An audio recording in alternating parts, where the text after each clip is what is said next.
Hey, tonight we're going to chat about life in Birmingham back in the 1890s, when street gangs ran the slums and the name Peaky Blinders sent shivers down the spines of regular folks. Spoiler alert, it was pretty rough. You think your year was bad? Let me fill you in on what life was like in Victorian Birmingham. Hey, if you're into these quirky history bedtime stories, I'd really appreciate a like or subscribe. I'm curious where you're tuning in from. Drop a comment with your location and the time there. Is it actually bedtime where you are? I know. You're trying to nod off, and here I am about to dive into street gangs and violence. But trust me, it gets more engaging. Now, get cozy, take a slow, deep breath, and let your body relax as we time travel together. Congrats, you've just woken up in Birmingham, England, in 1890. Good news, you're alive. Bad news, your stomach's already growling from hunger, and that thin straw mattress you slept on left painful red marks all over your back. The cold cuts to the bone as you haul yourself up from the floor. Your fingers are stiff, making it tough to button your threadbare shirt. The single room you call home is dim. Even though sunlight's been trying to push through the grimy window for at least an hour, the air reeks of coal smoke, damp clothes, and something even worse from the chamber pot in the corner. You live in one of the thousands of back-to-back houses that pack Birmingham's slums. Your place shares 3 of its 4 walls with neighbors, leaving only the front wall with a window and door facing the outside. It's 2 stories high, with 1 room per floor connected by steep, narrow stairs that creak with every step. The whole space is smaller than most modern bathrooms. Your lungs ache as you breathe in the fumes. Birmingham's nicknamed the city of 1,000 trades, and the factories and workshops that earned it that title spew black smoke into the sky day in, day out. The constant clatter of hammers and the clang of machinery are the backdrop to your life, a never-ending industrial symphony. The floor under your feet is bare wood, worn smooth from years of shuffling steps. No carpets here. Those are for the wealthy folks in the growing suburbs, far from the crowded streets where you and yours scrape by. You share this tiny house with 5 others, your parents, 2 younger siblings, and your grandma. Privacy? A luxury you've never known. Your stomach growls again, louder this time. Breakfast will be skimpy, maybe a crust of bread with a bit of drippings if you're lucky. You think about the porridge your mom sometimes makes on Sundays, thick and filling, and your mouth waters. But it's Thursday, so no porridge today. Outside, you hear street vendors already making their rounds. Fresh fish. Get your fresh fish. The voice is familiar. It's old Tom, who pushes his cart through your neighborhood every morning. His fish isn't exactly fresh by the time it gets here, but it's cheaper than what's sold near the city center. You head down the narrow stairs, careful to avoid the 3rd step that threatens to give way under too much weight. Your dad's already gone, off to the iron foundry where he works 12 hours a day, 6 days a week. The heat there has aged him way beyond his 38 years. His face is lined, his back permanently hunched. Your mom sits at the small table by the hearth, mending a pair of trousers by the weak firelight. She looks up as you reach the bottom of the stairs, her face tired but her eyes still kind. "There's bread on the shelf," she says, nodding toward a small wooden board where half a loaf sits. "Save some for the little ones." You tear off a chunk smaller than you'd like, and chew slowly to make it last. The bread is hard and a bit stale, but it quiets the growling in your belly for now.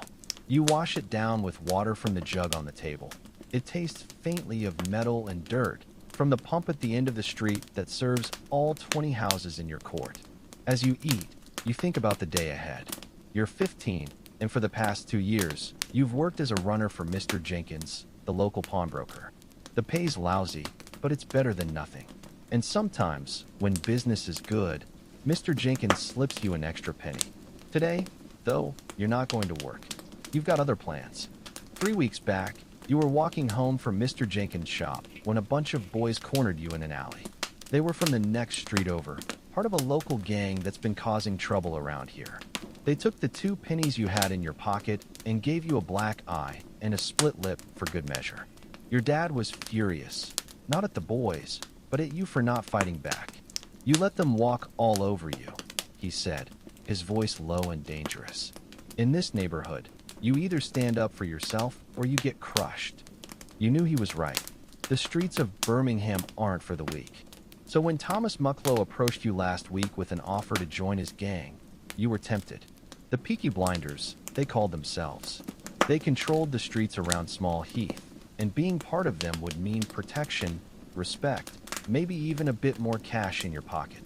Your mom would flip if she knew what you were considering. She's got enough to worry about without adding a son in a street gang to her troubles. But what choice did you have? The daily grind of poverty offers few paths forward, and none of them are easy. You finish your bread, grab your cap from the hook by the door. It's a flat cap like the ones working men wear all over Birmingham, with a short, stiff peak. You adjust it on your head, tilting it slightly to one side, just like you've seen the Peaky Blinders do. I'm off to work, you tell your mom, the lie bitter on your tongue. She nods, not looking up from her mending. Be careful out there, she says, the same words she says every morning. In these streets, it's never just a casual goodbye. The narrow alley outside your front door is already bustling. Kids run barefoot through puddles of questionable origin, while women hang laundry on lines strung between houses, creating a patchwork canopy of faded fabrics overhead. The air is thick with coal smoke and the smell of too many bodies living too close together. Your court is a small square surrounded by back-to-back houses, with a water pump and 4 privies in the center that serve all 20 households. The ground around the pump is always muddy, and the stench from the privies is eye-watering, especially in summer. Thank goodness it's October. The cooler weather makes the smell almost bearable. You head out of the court and onto the main street. It's a bit wider, but not by much. The cobblestones are poorly maintained, with horseshoe-shaped ruts and loose stones that make walking a careful business. Horse manure dots the way, and a dead rat lies in the gutter, already swarming with flies despite the cool morning air. The streets lined with small shops on the ground floors of buildings, many with living quarters above. A butcher's shop displays meager cuts of meat in its window, most too pricey for families like yours. Next to it, a baker sells day-old bread at half price, drawing a small crowd of women in worn shawls with tired eyes. You turn left, away from the city center, heading deeper into the maze of slum housing that makes up this part of Birmingham. The buildings close in on both sides, blocking most of the already weak sunlight. Shadows stretch across the street, making it feel later than it is. Your heart beats a little faster as you get closer to the Rainbow Public House on the corner of Adderley Street. This is where Thomas Mucklow told you to meet him. The same pub mentioned in that newspaper article about the Peaky Blinders attacking some poor soul who had the misfortune to cross their path. You pause for a second, hand hovering over the pub's weathered wooden door. The sign above creaks in the wind, its paint peeling to reveal the faded image of a rainbow, once bright, now as dull as the hopes of most folks around here. Through the frosted glass, you catch the murmur of voices, low and rough, mixed with the clink of tankards and the scratchy tune of a fiddle. Your throat goes dry. What if this is a trap? What if Thomas Mucklow's just stringing you along to make a fool of you? But then you remember the boys in the alley, their sneers, the way they'd laughed when you'd stumbled backward. You remember your dad's words, sharp as a blade. No, you can't back down now. You push the door open, and the noise hits you like a fist, men shouting, laughter that sounds more like barking, the thick stench of beer and sweat and pipe smoke. Your eyes take a second to adjust to the dim light. The windows are so grimy, they barely let in any sun. The room's packed, mostly men in work clothes, stained overalls, jackets with holes in the elbows, sitting at rickety tables or leaning against the bar. A few glance up as you walk in, their stares hard and assessing, like they're weighing you up to see if you're worth the trouble. You keep your head down, just like you've seen others do when they don't want trouble. The floor's sticky under your boots, covered in spilled beer and God knows what else. In the corner, a group of men plays dice, their voices rising as someone slams a fist on the table. By the fire, an older man snores loudly, his hat pulled down over his eyes, a half-empty tankard still clutched in his hand. You skin the room, heart thudding, looking for Thomas Mucklow. You've only seen him once before, last week, when he'd cornered you outside the pawn shop. Tall, lean, with a scar that cuts through his left eyebrow, he'd stood there with his hands in his pockets, watching you like a cat watches a mouse. Heard you had a run-in with the lads from Aston, he'd said, his voice calm, almost lazy. Tough luck. But you don't have to take that kind of garbage, you know. Then he told you to meet him here, at the Rainbow, tonight at 7. Come alone, he'd added, before turning on his heel and walking away, his coat flapping behind him like a dark bird. Your gaze lands on a table near the back, and there he is. Thomas Mucklow sits with 3 other men, all of them wearing the same flat caps, their collars turned up. One has a tattoo peeking out from under his sleeve, a snake coiled around a dagger. Another sports a black eye, fresh, like he'd been in a scrap the night before. Thomas catches your eye and nods, a small, almost imperceptible movement. You take a deep breath and start walking toward the table, your boots sticking to the floor with every step. The room seems to go quiet for a second, like everyone's holding their breath to see what you'll do. A couple of the men snicker, but they shut up when Thomas shoots them a look. You reach the table and stop, not sure if you should sit or stand. Well, Thomas says, his voice low enough that only the table can hear. Look who decided to show up. Thought you might chicken out. His lips curl into a half smile, but his eyes stay cold, like he's still trying to figure you out. Sit, he adds, nodding at the empty chair across from him. You pull it out, though it's scraping against the floor with a sound that makes your teeth ache. You sit down, your back straight, trying to look tougher than you feel. You know why I called you here? Thomas asks, leaning forward, his elbows on the table. His scar glints in the firelight. You shake your head, and one of the other men, a stocky guy with a broken nose, laughs. You don't even know why he's here, he says, nudging the man next to him. Thomas ignores him. We need someone quick on their feet, he says, his eyes locked on yours. Someone who knows the streets. Someone who can keep their mouth shut. He pauses, taking a sip from his tankard. Heard you run errands for Jenkins. That mean you know your way around the city? You nod. Yeah, I know most of the back alleys, the shortcuts. Been all over, DeBeth, Aston, even as far as Edgbaston. It's true. In 2 years as a runner, you've learned every nook and cranny of Birmingham. You know which streets to avoid after dark, which cops will take a bribe to look the other way, which shopkeepers leave their back doors unlocked. Good, Thomas says. We've got a job. Needs doing tonight. And we're thinking you might be the one to do it. Your stomach flips. This is it. The moment you've been waiting for and dreading. What kind of job? You ask, trying to keep your voice steady. The stocky guy snorts. Ain't none of your business what kind, he says. You just do what you're told, if you know what's good for you. Thomas holds up a hand, and the stocky guy falls silent.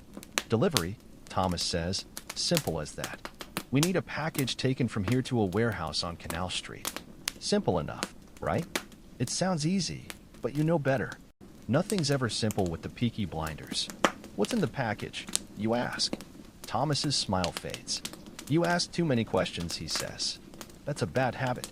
You want to be part of this. You learn to keep those questions to yourself. Understand? You nod, your throat tight. Good, he says, relaxing back in his chair. The package is in the back. You'll take it through the back alleys, no main streets. Get there before 9. Give it to the man in the red scarf. He'll give you this in return. He slides a small pouch across the table. You pick it up. It's heavy for its size, clinking when you shake it. Coins. More than you'd make in a month with Mr. Jenkins. Your mind races. This could be your ticket out of the slums, or it could be your downfall. If you get caught, the cops won't care that you're just the delivery boy. They'll lock you up with the rest of the gang. But if you pull it off... You look up at Thomas, who's watching you like a hawk. Well, he says, you in? Or are you gonna run back to your little pawn shop and pretend none of this happened? The stocky guy leans in, his breath reeking of beer. Come on, kid. Don't be stupid. This is a chance most lads around here would kill for. You think about your mom, mending clothes by the fire. About your dad, hunched over in the foundry. About the boys in the alley, and the way they'd made you feel small, worthless. You think about the bread on the shelf, stale and hard, and the water that tasted like dirt. You think about what it would be like to walk down the street and have people move out of your way, to buy your mom a new dress, to see your dad smile for once. I'm in, you say, the words coming out louder than you'd intended. Thomas's smile grows a little, this time reaching his eyes, though they're still cold. Smart choice, he says. Now listen close. The package is in the back room. You'll go through the door by the stairs. Ask for Mickey, he's expecting you. He'll give you the package. You take it straight to Canal Street. No detours. The warehouse is the third one on the left after the bridge. Knock 3 times. Wait for the door to open. Only speak when spoken to. Got it. You nod again. And if anyone stops you, you ask. Cops? Or someone else? Thomas leans back, crossing his arms. If it's cops, you run. Dump the package in the canal if you have to. Your neck's more important than the goods. If it's someone else, he trails off, and the man with the snake tattoo grins, tapping the knife he has tucked in his boot. Let's just say you won't have to worry about them bothering you again. Thomas finishes. Now go. And don't be late.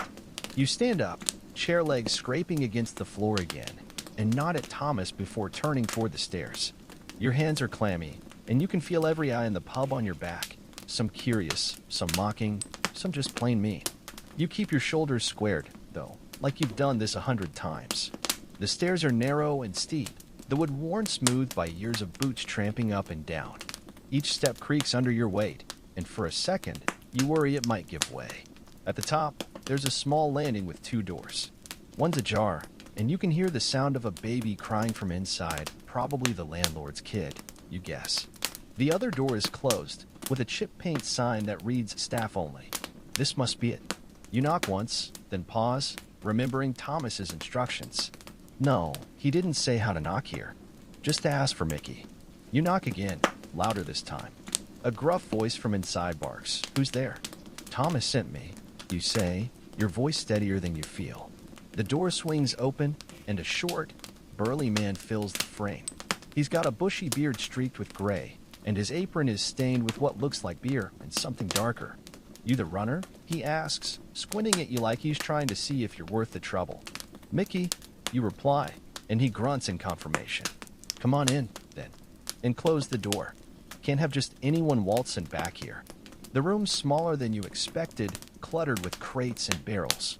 A lantern hangs from the ceiling, casting long shadows over the stacks of bottles and sacks of grain. The air smells like hops and sawdust, and there's a faint, sweetish smell you can't place, maybe whiskey or something stronger. Mickey moves to a crate in the corner and kicks it with his boot. There it is, he says, nodding at a small, square package wrapped in brown paper, tied with twine. Don't ask what's in it. Don't look at it too hard. Just pick it up and get gone. You bend down and lift it. It's heavier than you thought, maybe a couple of pounds. Solid, whatever it is. You tuck it under your arm, pressing it close to your side like it's a secret. Thomas say you know the way? Mickey asks, wiping his hands on his apron. Canal Street. 3rd warehouse after the bridge, you repeat, and he nods. Smart. Stick to the back lanes. The copper's been patrolling the main drags more since last week's ruckus. He pauses, his eyes narrowing. You know what happens if you mess this up, right? Thomas don't take kindly to screw-ups. And neither do the rest of us. You swallow hard. I won't mess up, you say, and Mickey snorts. That's what they all say. Now get out of here. And for Christ's sake, hurry. He opens the door for you, and you step back onto the landing. As you head down the stairs, you can hear him muttering to himself, something about kids these days and no sense of responsibility. Back in the main room, the noise hits you again, but this time, it feels different. Like you're part of it now, not just an outsider looking in. Thomas catches your eye from his table and gives a tiny nod, like he's checking to make sure you've got the package. You nod back, then push through the pub door, into the cool evening air. The sun's starting to set, painting the sky a murky orange, the color of rust. The streets are busier now, women hurrying home with baskets on their arms, men staggering out of other pubs, kids chasing each other through the mud. You tuck the package tighter under your arm and turn left, away from the main road, toward the maze of back alleys that will take you to Canal Street. Your boots splash through a puddle, and you wince. You don't want to draw attention to yourself. Keep your head down, you tell yourself. Walk like you've got somewhere to be, but not somewhere important. Blend in. That's the key. You turn down an alley between 2 brick warehouses, their walls covered in graffiti, names scrawled in charcoal, crude drawings of skulls and crosses. A cat darts out from behind a pile of garbage, hissing at you before vanishing into the shadows. Your heart's still racing, but there's a thrill, too, a buzz in your veins you've never felt before. This is it. You're doing it. You're part of something bigger than yourself, bigger than the pawn shop, bigger than the tiny house with the stale bread and the dirty water. Maybe this is what it feels like to matter. You round a corner and almost collide with a woman pushing a pram. Watch where you're going. She snaps, clutching the pram tighter. Sorry, you mumble, stepping out of her way. She glares at you, her eyes lingering on the package under your arm, before hurrying off, muttering about hooligans. You speed up, ducking into another alley, narrower than the last, with a high wooden fence on one side and a row of back doors on the other. A dog barks behind one of the doors, loud and angry, and you flinch. Keep moving. Don't stop. The instructions echo in your head. Canal Street. Third warehouse. 9 o'clock. You check the sky. The sun's dipping lower, painting the clouds pink and purple. Probably 7:30, maybe a quarter to 8. You've got time, but you don't want to waste any. You think about the pouch of coins Thomas gave you, hidden in your pocket. You haven't counted them yet, but just knowing they're there makes you walk a little taller. Imagine what you could do with that money. A whole week's worth of fresh bread, meat for Sunday dinner, maybe even a new pair of boots, ones that don't let the rain seep in. Your mom would cry when she saw them, you bet. Happy tears for once. The thought makes you smile, just for a second. Then you hear voices ahead, loud, rough, coming from the end of the alley. You slow down, pressing yourself against the wall, and peek around the corner. Two men, leaning against a lamppost, smoking cigarettes. They're not in work clothes, fancier jackets, polished boots. Not cops, you don't think. Maybe another gang? Or just trouble? You hold your breath, waiting to see if they'll move on. One of them laughs, a harsh, barking sound, and the other slaps him on the back. They're not going anywhere. You glance over your shoulder, another alley, smaller, darker, leading off to the right. Probably a dead end, but it's worth a try. You slip into it, your boots crunching on gravel. It's narrower than you thought, barely wide enough for one person. The walls on either side are high, blocking out most of the light. You can hear rats scurrying in the shadows, and the smell of garbage is stronger here, thick and sickening. You keep going, though, one hand on the package, the other brushing against the cold brick wall to guide you.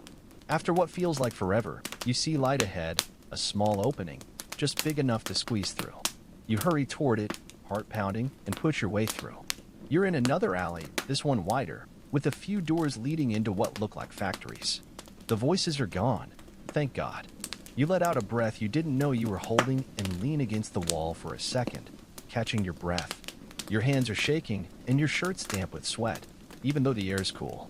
You check the package, it's still there, safe and sound. Good. You straighten up and start walking again, faster now. You recognize this area, near the canal, if you're not mistaken. The sound of water sloshing against stone grows louder as you round another corner, and there it is, the canal, dark and murky, stretching out into the distance. A few barges are tied up along the bank, their crews loading or unloading cargo by the light of lanterns. You cross a small footbridge, keeping your head down, and then you're on Canal Street. It's quieter here, the buildings taller and more imposing. Warehouses, mostly, their windows dark, their doors padlocked. You count them as you walk. First warehouse, second, third. There it is. A big, red brick building with a rusted metal door. No windows on the ground floor, just high up, where no one can see in. You stop across the street, hidden in the shadow of a pile of crates, and watch it for a minute. No movement, no lights, just the door, silent and menacing.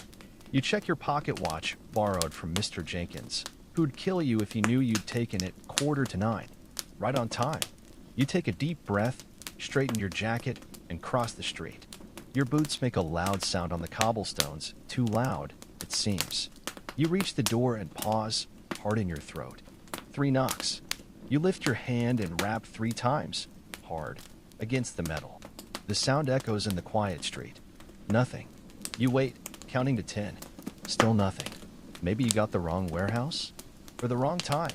Your mind starts to race. What if Thomas set you up? What if this is a trap? You're about to knock again when you hear a sound from inside, a bolt sliding back. The door creaks open, just a crack, and a pair of eyes peers out at you. What do you want? A voice asks, low and gravelly. Delivery, you say, keeping your voice steady. From the rainbow. The eyes narrow. Who sent you? Thomas, you reply, and the door opens a little wider. A man steps into the gap, tall and thin, with a red scarf wrapped around his neck, just like Thomas said. He's got a scar on his cheek, and his hair is cropped short, almost to the scalp. "Package?" he asks, holding out his hand. You pass it to him, and he takes it, tucking it under his arm without looking at it. "Good," he says. "You're right on time. Most lads are late. Scared, I reckon. You don't say anything. Just stand there, waiting." He reaches into his pocket and pulls out a small envelope, passing it to you. "For your trouble," he says. "Tell Thomas it's done." You take the envelope. It's thick, heavier than the pouch Thomas gave you. "More money?" You tuck it into your pocket, next to the other pouch. "Will do," you say, and turn to leave. "Hey," he calls after you, and you stop, heart skipping a beat. "Be careful on the way back." The Billy boys were spotted near the bridge. They're not too fond of Thomas's lot these days. You nod, not turning around, and start walking. Billy boys. Another gang from Belfast, you think. Meaner than the ones around here, if the stories are true. Great. Just what you need. You stick to the shadows as you head back the way you came, moving faster now. The sooner you're out of here, the better. You can almost taste the beer at the Rainbow, the relief of telling Thomas it's done. You can almost see the look on his face when you hand over the envelope. Maybe he'll even say something nice. Maybe you'll finally belong. The walk back feels longer, somehow, like the streets have stretched out to test you. Every shadow looks like a threat. Every creak of a floorboard sounds like someone trailing you. You keep one hand in your pocket, fingers curled around the envelopes, as if their weight can anchor you. The canal glimmers to your left, dark and still, and you find yourself glancing at it every few steps, remembering Mickey's words. Dump the package in the canal if you have to. Good thing it didn't come to that. But now you've got new cargo, these envelopes, stuffed with whatever's in them. You wonder if they're as dangerous as the package was. Probably. Nothing Thomas Mucklow touches is safe. You cut through an alley where a group of kids huddles around a barrel fire, their faces lit up like jack-o'-lanterns. They fall silent as you pass, their eyes following you, curious, a little scared. One of them, a scrawny boy with a patch over one eye, mutters something you can't hear. You don't look back. Just keep walking. Kids like that, they learn quick who to fear. Maybe one day, that'll be you they're whispering about. The thought sends a shiver down your spine. Not a fear, but something else. Pride? Maybe. As you get closer to the Rainbow, the streets grow busier, louder. Drunks stumble out of doorways, singing off-key ballads. A couple argues outside a chippy, their voices rising until a policeman shouts at them to move along. You slip past, keeping to the edges, your boots hitting the cobblestones in a steady rhythm. Left, right. It's like a prayer, keeping you focused. Don't think about the Billy boys. Don't think about the man with the red scarf. Don't think about what's in the envelopes. Just walk. The pub comes into view, its sign still creaking in the wind. Through the windows, you can see the flicker of firelight, hear the roar of laughter. It looks welcoming now, almost like home. You pause at the door, smoothing down your hair with one hand. You want to look like you didn't just run a gauntlet of back alleys and gang warnings. Like this is just another Tuesday night. You push the door open, and the noise swallows you whole. Thomas is still at his table, but now there are more men around him. Half a dozen, maybe. They're talking in low voices, their heads close together. When you walk in, they all go quiet. Every eye turns to you. Your throat tightens, but you hold your head up. You cross the room, slower this time, letting them watch. Let them see you didn't chicken out. Thomas's lips twitch, like he's trying not to smile. "Well," he says, when you reach the table. "Did you do it?" You pull the envelope from your pocket and drop it on the table. It lands with a thud, heavier than it looks. The men lean in, like they're watching a magic trick. Thomas picks it up, turning it over in his hands, then slips it into his coat without opening it. "Good," he says, his voice casual, but you catch the glint in his eye. "Real good." The stocky guy with the broken nose, you think his name is Patty, from what you've heard, slaps you on the back, hard enough to make you stagger. "Told you he'd pull through," he says, grinning. "Kid's got stones." Another man, the one with the snake tattoo, nods. "Better than that last lad. Remember him? Got spooked by a copper and ran home to his ma." They laugh, and this time, it doesn't sound mean. It sounds friendly, like you're in on the joke. Thomas reaches into his pocket and pulls out a handful of coins, dropping them into your palm. They clink together, warm from his hand. That's for the run, he says. More where that came from. If you keep your wits about you. You close your fingers around the coins, their edges digging into your palm. It's more than you've ever held at once. Thanks, you mumble, and Patty snorts. Ain't no need for thanks. You earned it. A barmaid comes over, her apron stained with beer, and Thomas orders a round for the table. And one for the lad, he adds, nodding at you. She sets a tankard down in front of you, foaming over the top. You take a sip. It's bitter, stronger than anything you've ever tasted, but you force yourself to swallow. The men cheer, and someone claps you on the shoulder. You're grinning now, you realize. Can't help it. So, Thomas says, leaning back in his chair, what did the man with the scarf say? You remember the warning. Said to tell you it's done. And he said to watch out for the Billy boys. They're near the bridge. Not fond of your lot, he said. The mood at the table shifts. The laughter dies. Thomas's jaw tightens. Billy boys, he mutters, like the name leaves a bad taste in his mouth. Bloody Irish thugs think they can muscle in on our territory. Paddy slams his tankard down. We ought to teach him a lesson. Show him who runs Small Heath. The man with the snake tattoo nods. I say we go after him tonight. Catch him off guard. Thomas holds up a hand, and they fall silent. Not tonight, he says. We've got bigger fish to fry. But mark my words, they'll regret crossing us. Soon enough. He turns to you, his eyes sharp. You see any of them on your way back? You shake your head. Just heard the warning. Good, he says. Keep your eyes open. If you spot him, you come straight to me. Got it, you say, and he nods. The conversation turns to other things. Horse races, a shipment coming in next week, a copper who's been asking too many questions. You listen, sipping your beer, trying to keep up.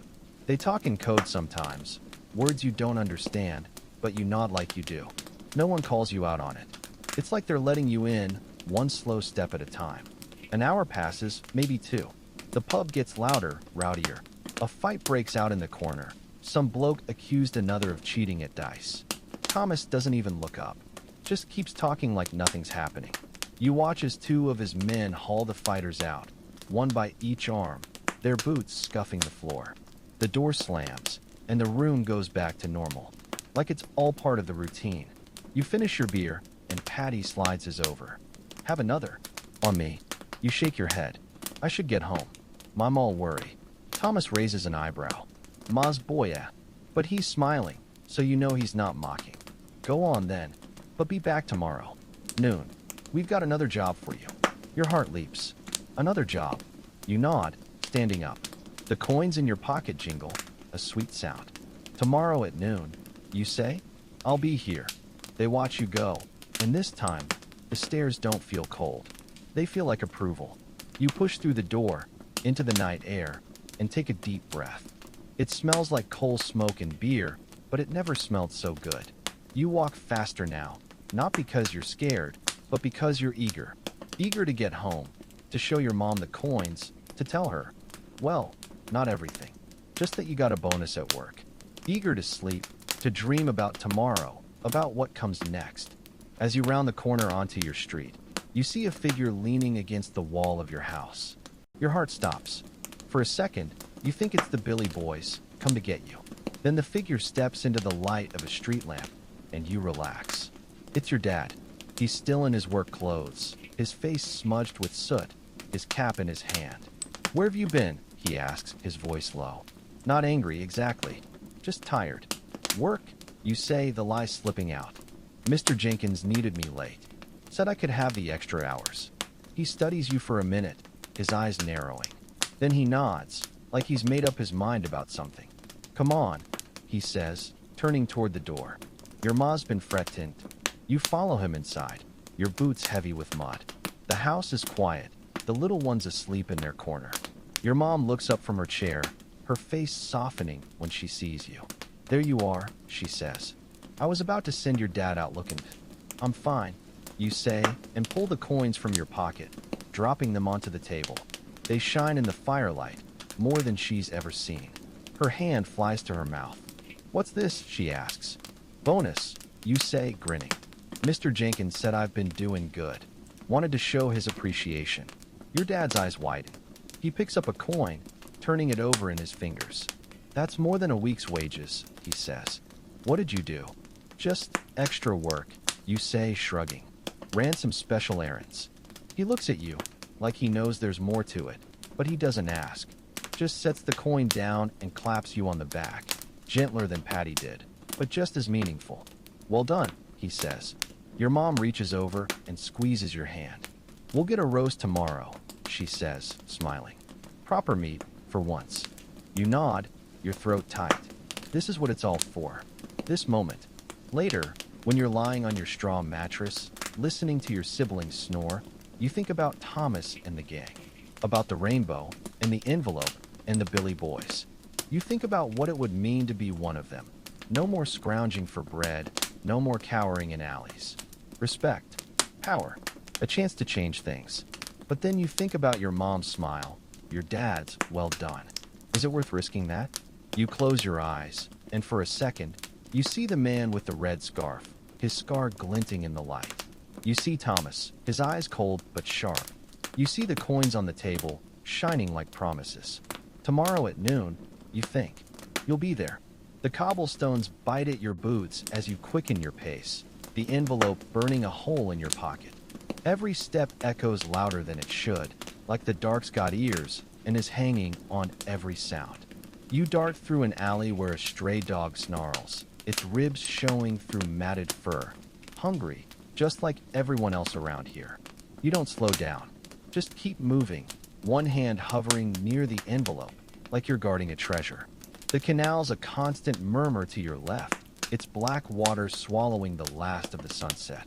You pass a barge where a man hums a tune while mending a net, his lantern flickering like a lone star. He glances up as you go by, nods once, and goes back to his work. No questions. That's the way of it here. Mind your own, or pay the price. You cut through a yard where a few chickens peck at scraps, their clucks mixing with the distant clatter of a factory closing up for the night.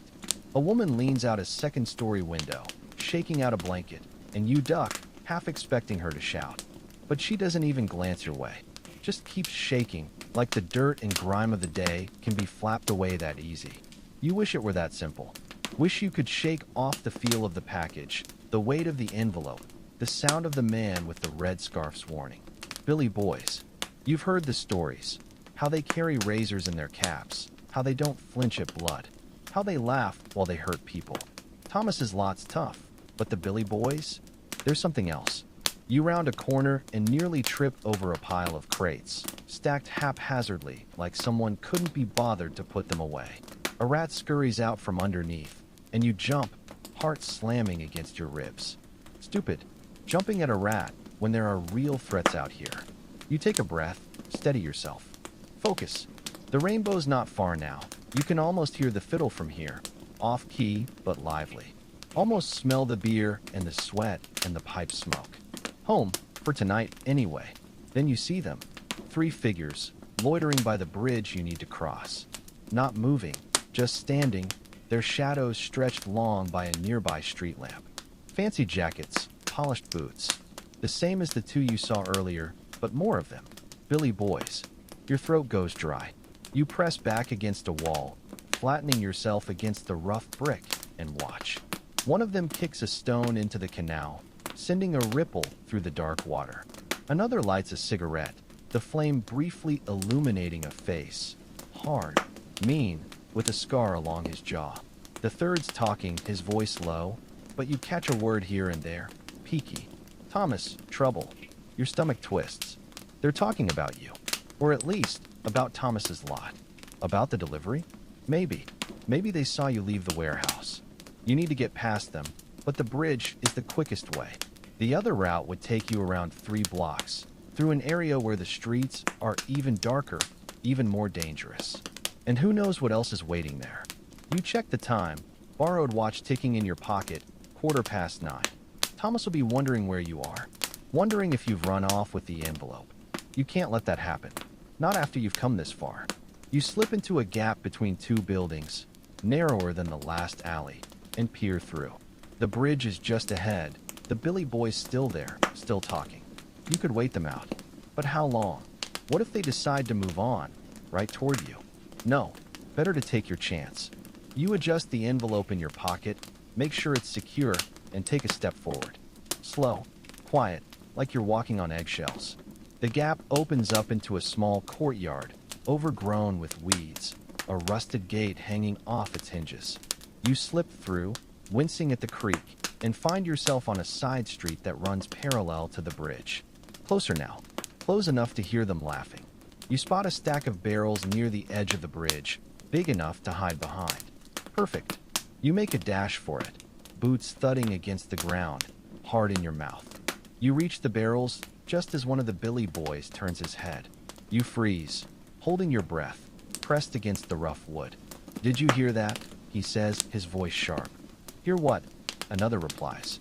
"Nothing, just the wind. Probably a rat," the third says, and they laugh. You let out a breath, slow, silent. Then you peek around the barrel. They're turned away, facing the canal, their backs to you. Now's your chance.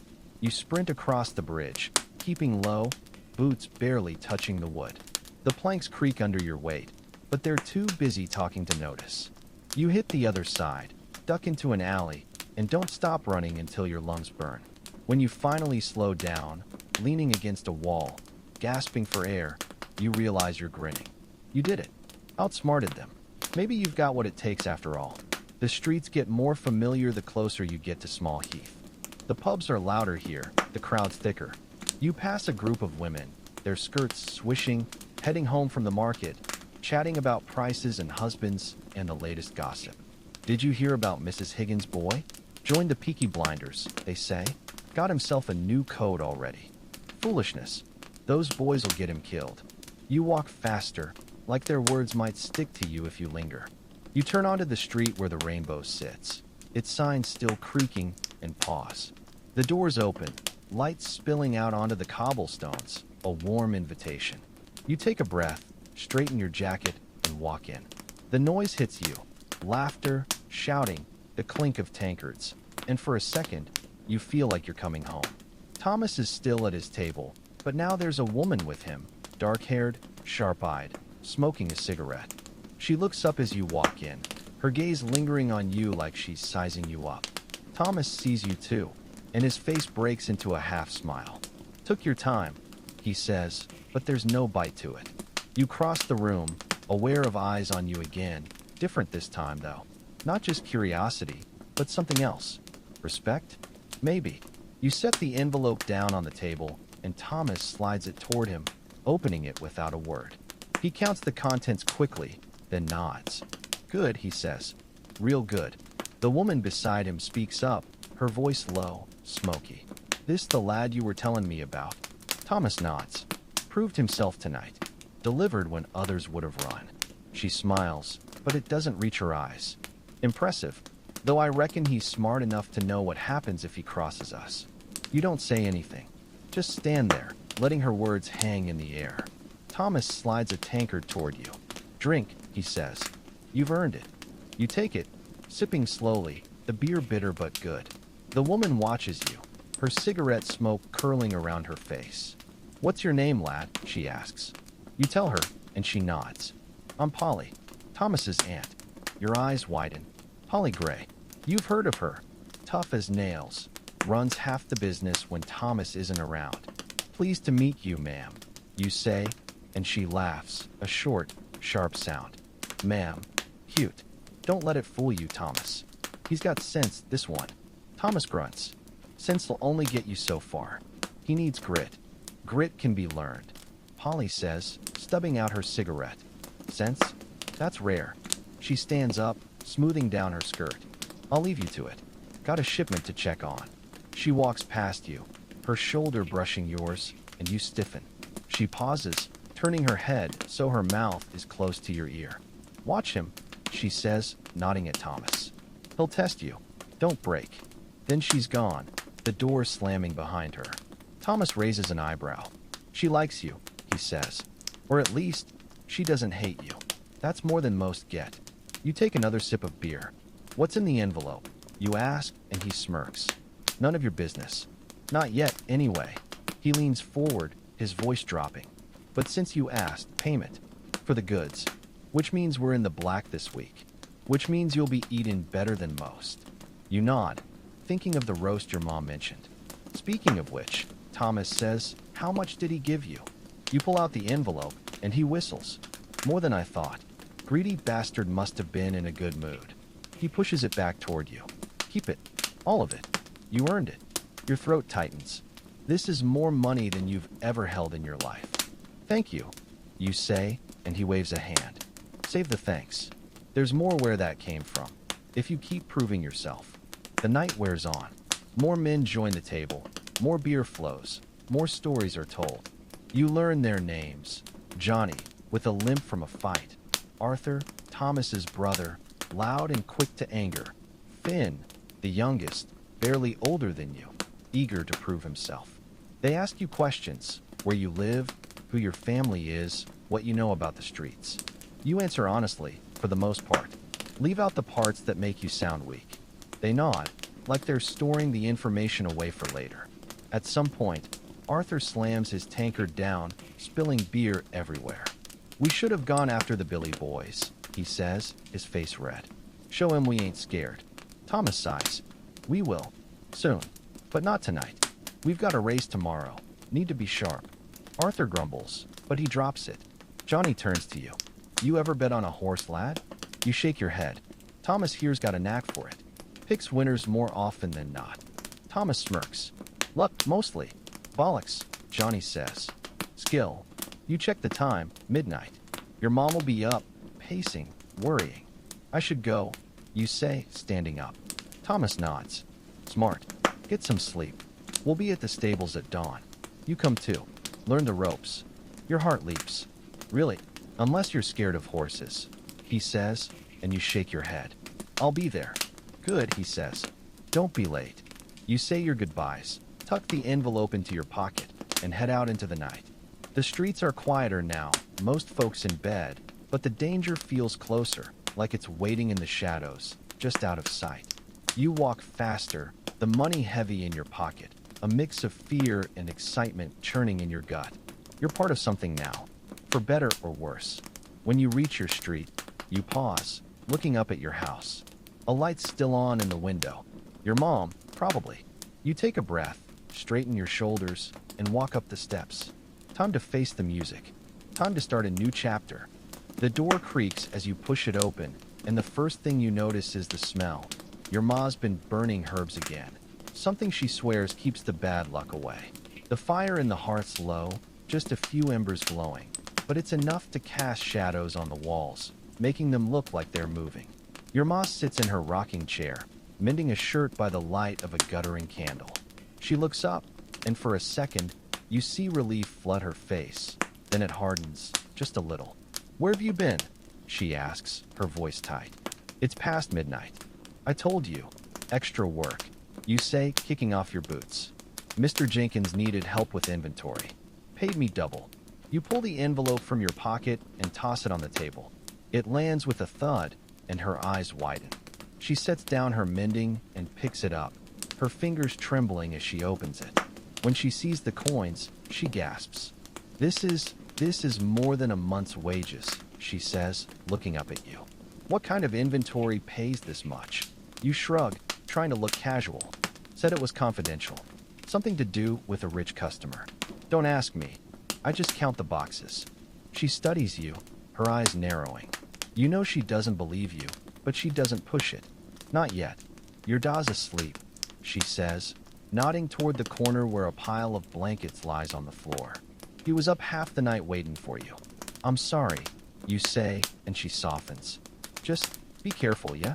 This neighborhood's full of folks who'll take advantage of a hard-working lad. She presses a kiss to your forehead, then goes back to counting the coins, her face lighting up as she stacks them. We can get a leg of lamb for Sunday, she says, smiling. And new shoes for the little ones. Maybe even a bolt of cloth for that dress I've been wanting to make. You nod, your throat tight. This is why you did it. For her. For them. You wake up before dawn, your body still tired but your mind racing. The floor is cold under your feet as you pull on your clothes, cleaner than usual, thanks to your ma's late-night washing. You tiptoe past the others, not wanting to wake them, and grab a hunk of bread from the shelf. It's fresh this time, still warm from the oven down the street. Your mom must have gone out early. You smile, taking a big bite. The streets are quiet at this hour, just a few milkmen making their rounds, their carts creaking over the cobblestones. A thin layer of mist hangs in the air, making everything look fuzzy, like a dream. You walk faster, eager to get to the stables. What will Thomas have you do? Groom the horses? Hold them during the race. You've never been close to a horse before, only seen them pulling carts, or in the distance at the fair. Big, powerful creatures, beautiful but scary. You reach the stables just as the sun starts to peek over the rooftops, painting the sky pink and gold.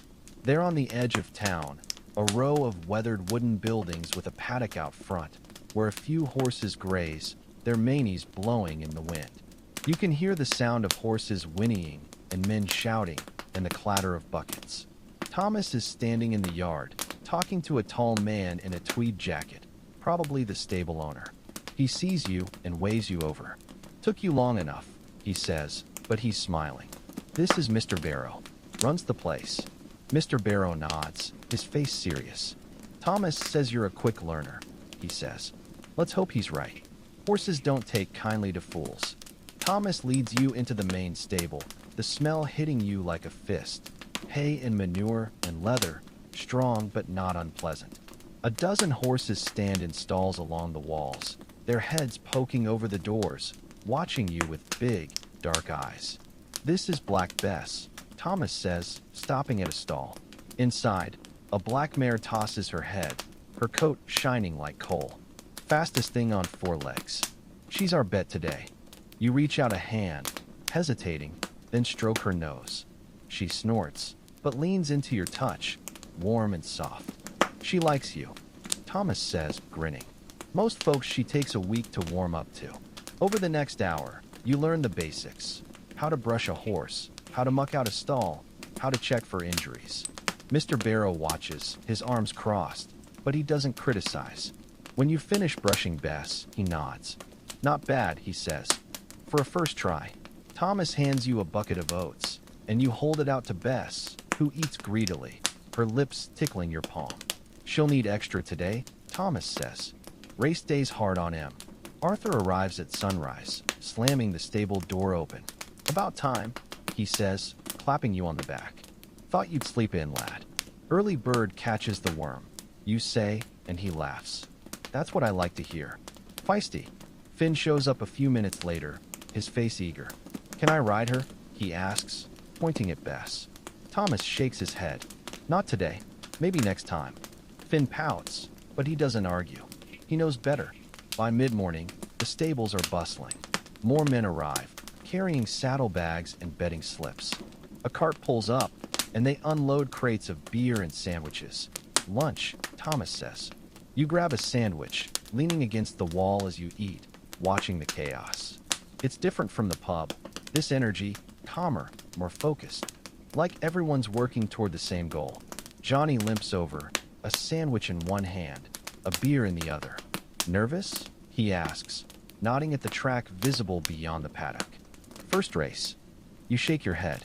"Never been to one, actually." He grins. "You're in for a treat. The crowds, the noise, there's nothing like it. Though keep your wits about you. Lots of pickpockets. And coppers, looking for an excuse to haul someone in."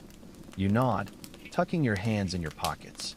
"Thomas says we've got a good chance today," Johnny says, taking a sip of beer. "Bess has been training hard. And the jockey's one of the best, when he's sober, anyway." At noon, they load Bess into a trailer, and you climb onto the back of a cart with Arthur and Finn. The ride to the track is bumpy, the cobblestones jostling you, but no one complains. Arthur sings off-key. Finn tells stories about fights he's been in, most of them exaggerated, you suspect, and you listen, laughing when you're supposed to. It feels good, like you're part of a family, even if it's a messed up one. The racecourse is a sea of people. Tents stretch as far as the eye can see, flags fluttering in the wind. Vendors shout, selling everything from hot pies to Lucky Charms. Kids run between the crowds, laughing, while their parents shout at them to be careful. The air smells like sweat and horse manure and fried onions, a strange but comforting mix. Thomas leads Bess to the paddock, where other horses stand, prancing, their jockeys in colorful silks. A crowd gathers around her, oohing and awing. She's a beauty, someone says, and Thomas smirks. And a winner. You stand with the others near the fence, watching as the jockey mounts Bess, adjusting her saddle. He's a small man, with a weathered face and hands that move quickly, confidently. Thomas hands him a slip of paper, and he nods, tucking it into his pocket. "What's that?" you ask. "Instructions," Thomas says. "When to push, when to hold back." The other jockeys will try to block her. He needs to know when to make his move. The bell rings, and the horses line up at the gate. The crowd goes silent, tens of thousands of people holding their breath. You grip the fence, your knuckles white. This is it. Bess paws at the ground, her muscles tense. The gate flies open, and they're off. Bess starts slow, hanging back, and your heart sinks. "Relax," Thomas says, clapping you on the shoulder. She's playing it smart. He's right. At the halfway mark, Bess surges forward, weaving through the other horses, her hooves thundering. The crowd roars, and you find yourself shouting, too, your voice hoarse. She pulls ahead, neck and neck with a chestnut mare, and for a second, you think they'll tie. Then, at the last second, Bess finds an extra burst of speed, crossing the finish line a nose ahead. The crowd erupts. Arthur picks you up and spins you around, laughing so hard he can barely breathe. Finn jumps up and down, waving his hat. Thomas just smiles, but it's a real smile, not the half smirk he usually wears. He claps the jockey on the back as he dismounts, handing him a wad of cash. "Told you she'd win," he says. They celebrate at the pub that night, but it's different from last time. The laughter's louder, the beer flows faster, the stories are wilder. People come up to Thomas, slapping him on the back, calling him genius and lucky bastard. He soaks it up, but you can see the calculating look in his eye, like he's already planning the next race. You're sitting at the table, nursing a beer, when Polly walks in. She heads straight for Thomas, leaning down to whisper in his ear. He nods, then stands up. "We've got business," he says, his voice loud enough for the table to hear. "Arthur, Johnny, come with me. The rest of you, stay. Enjoy the winnings." He pauses, looking at you. "You too. You've earned it." Polly lingers, though, pulling up a chair next to you. "He's impressed," she says, swirling her whiskey in her glass. Not that he'll admit it. Men like him, pride gets in the way. You take a sip of beer. He's got a funny way of showing it. She laughs. That's Thomas. Tests you, pushes you, makes you earn every scrap of respect. But once you've got it, he'll have your back. Most of the time, anyway. She leans forward, her voice dropping. But don't get comfortable. This life, she waves a hand at the pub, the men, the noise. It takes more than it gives. Ask me. I've buried enough boys to know. You nod, not sure what to say. Just keep your eyes open, she says, standing up. And don't forget where you came from. It's the ones who forget that get hurt. She leaves, and Finn slides into her seat. What did she say? He asks, grinning. Nothing, you say, but he doesn't believe you. No one around here does. And maybe that's a good thing. Maybe suspicion's what keeps you alive. You stay until closing, but your mind's elsewhere. On the race, on the money, on Polly's words. On what comes next. When you finally head home, the streets are quiet, the moon high in the sky. You walk slower, savoring the feeling of the night air on your face, the coins in your pocket, the knowledge that you're part of something now. Not just a runner, not just a poor lad from the slums. Something more. You push open the door to your house, and your ma's still up, counting coins by the fire. She looks up, smiling. Another good day? She asks. The best, you say, and for once, it feels like the truth. The next morning starts like a dream. Your ma's already cooked eggs, sunny side up, with a side of crispy bacon that makes your mouth water. The little ones sit at the table, eyes wide, picking at their food like they're afraid it'll disappear if they eat too fast. Your dad's there too, sipping tea, a rare smile on his face. Heard you brought home the good stuff, he says, nodding at the coins stacked neatly on the shelf. Ma said you got a bonus. You shrug, shoving a forkful of eggs into your mouth. Just did my job, that's all. He grunts, but you catch the pride in his eyes. Proud of you, he says, so quiet you almost don't hear. Then he stands up, slinging his coat over his shoulder. Better get to work. Them furnaces won't tend themselves. As he leaves, he claps you on the back, gentler than Patty, but just as meaningful. You finish breakfast, help your ma clean up, then head out. The sun's bright, warm even, which is rare for this time of year. The streets feel different, friendlier, somehow. Maybe it's the extra coins in your pocket, or the way folks nod at you now, like they recognize you. You pass Mrs. Higgins, hanging laundry, and she smiles. Heard you're doing well for yourself, she says. Your mom must be thrilled. Just trying to help, you say, and she winks. That's what I like to hear. Keep it up, lad. You reach the Rainbow at noon, as Thomas asked. The pub's quiet this time of day, just a few regulars nursing pints, a dog sleeping by the fire. Thomas sits at his usual table, poring over a stack of papers, a pen in his hand. He looks up as you walk in, motioning you over. Sit, he says, sliding a paper across the table. It's a map of Birmingham, marked with little X's and circles. Know these spots, he asks. You lean in, studying it. The warehouse on Canal Street, you say, pointing to an X, and the stables. What's this one? You add, tapping a circle near the train station. New business, Thomas says, vague as always. Need someone to scope it out. Check the comings and goings. See who's hanging around. You nod. When? Tomorrow. Early. Before the trains start rolling in. Less chance of being seen. He hands you a few coins. For expenses. And for your trouble. You tuck them into your pocket, already planning your route. The train station's a maze of alleys and side streets. Easy enough to hide in, if you're careful. Polly walks in as you're folding the map, a leather bag slung over her shoulder. Got the shipment, she says, dropping the bag on the table. It thuds, heavy, and Thomas nods. Good. Store it in the back. Johnny's waiting. She heads toward the stairs, then pauses, looking at you. Heard best one, she says. You must have brought her luck. You smile. Just brushed her, that's all. She laughs. Modest too. Thomas could learn a thing or two from you. Thomas glares, but he's smiling. She's just jealous I didn't let her bet on the race, he says. Polly snorts, then disappears up the stairs. The rest of the day's slow. You help Mickey clean the pub, scrubbing the floors, polishing the tankards. He grumbles the whole time, but he's gentler than before. Even slips you a piece of cake from the kitchen. Don't tell Thomas, he says, winking. He'll have my head for wasting good food. You eat it quickly, savoring the sweetness. It's been years since you've had cake. Since your 8th birthday, maybe.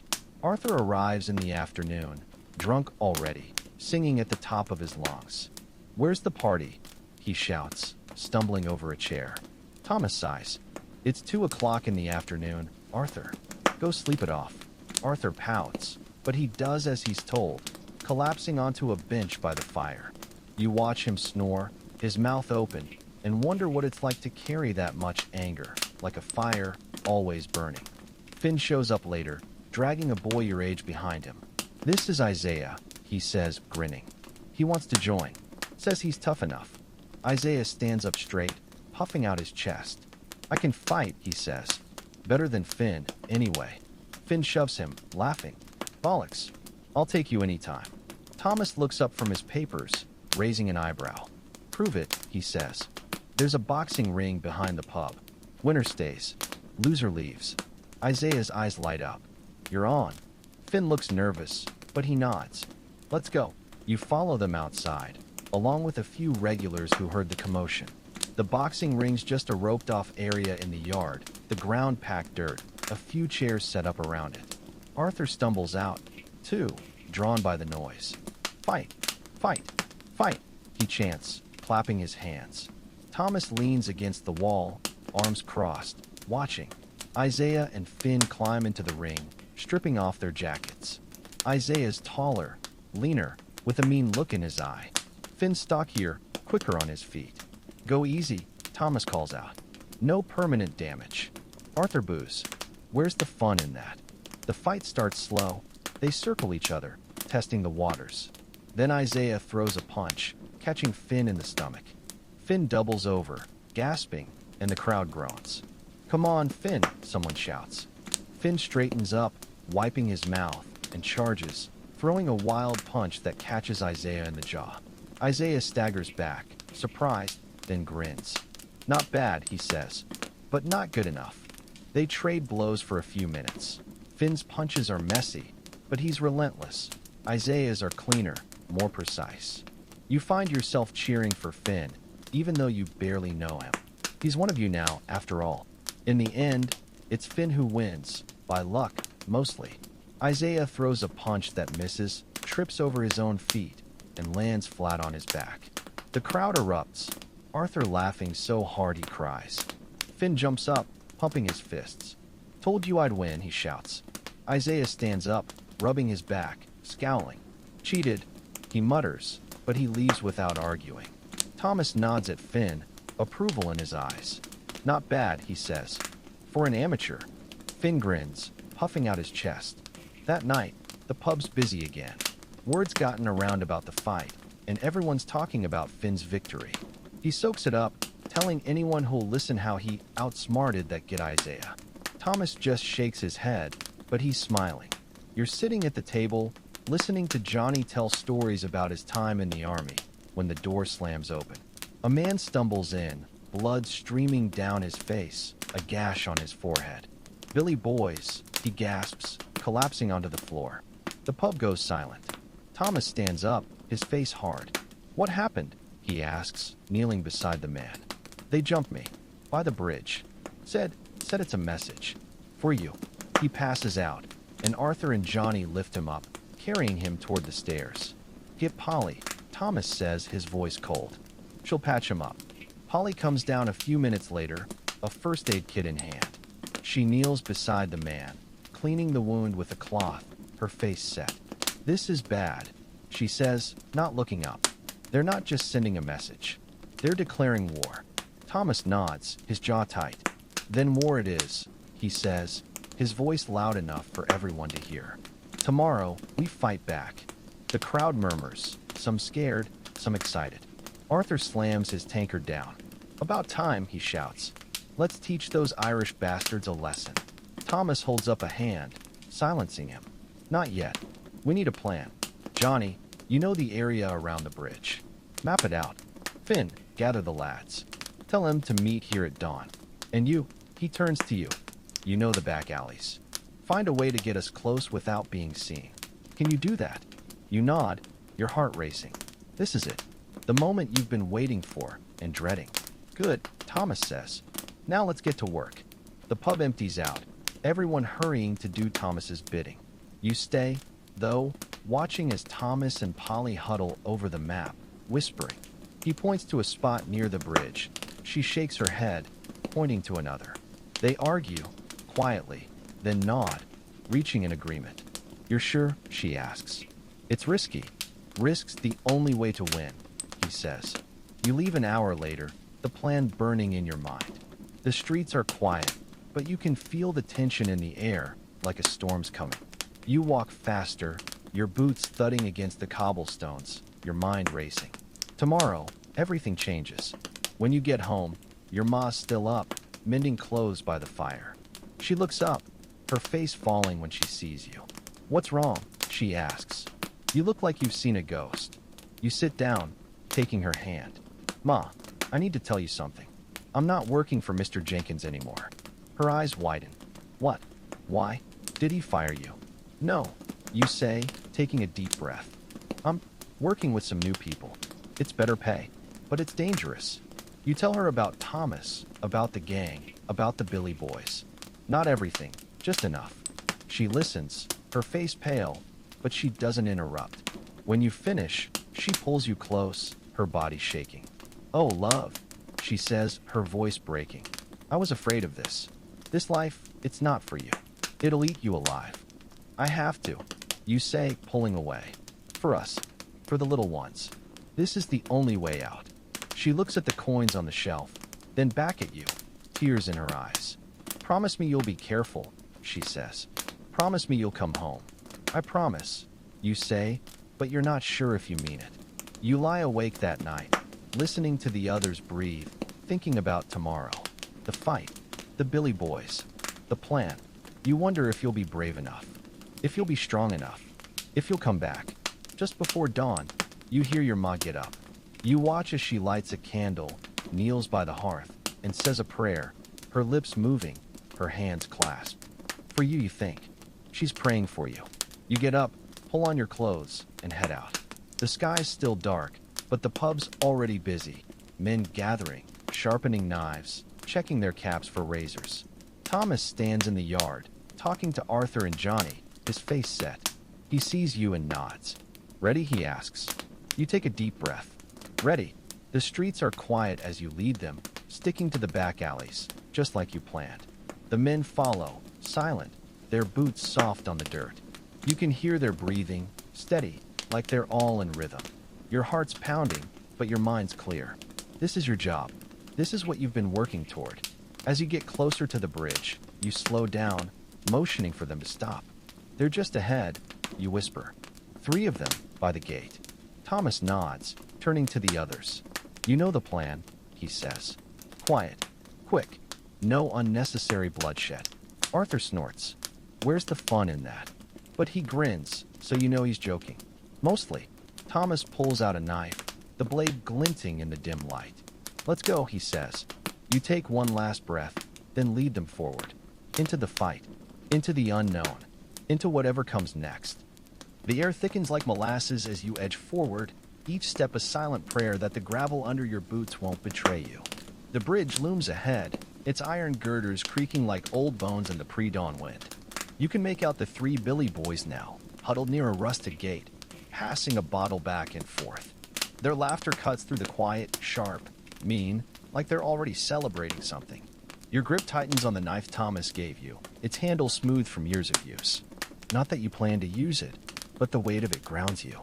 Thomas signals with a flick of his wrist, and the men fan out, moving like shadows. Arthur and Johnny peel off to the left, hugging the wall of a derelict warehouse, their shoulders hunched. Finn and 2 others slip right, ducking behind a stack of crates that reek of rot.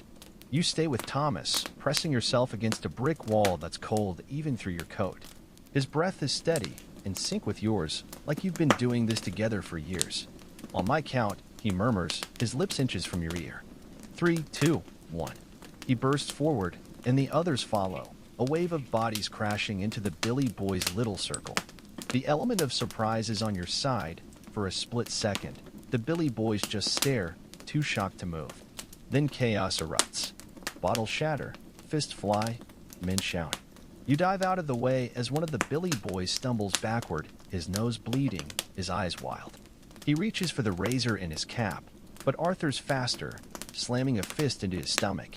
The man doubles over, gasping, and Arthur grabs him by the collar, slamming his head against the wall. He slumps to the ground, unconscious. You turn, looking for another target, and spot a Billy boy swinging at Finn. Finn's smaller, younger, but he's quick, ducking under the punch and landing one of his own square in the man's ribs. The Billy boy grunts, but he doesn't go down. He swings again, this time catching Finn in the jaw. Finn staggers, and the man reaches for his cap, his fingers closing around metal. You don't think, just move, tackling him from the side. He goes down hard, knocking the wind out of you, but you're on top of him, pinning his arms to the ground. Stay down, you snarl, and he stares up at you, his eyes wide, before going limp. You stand up, breathless, and look around. The fight's over.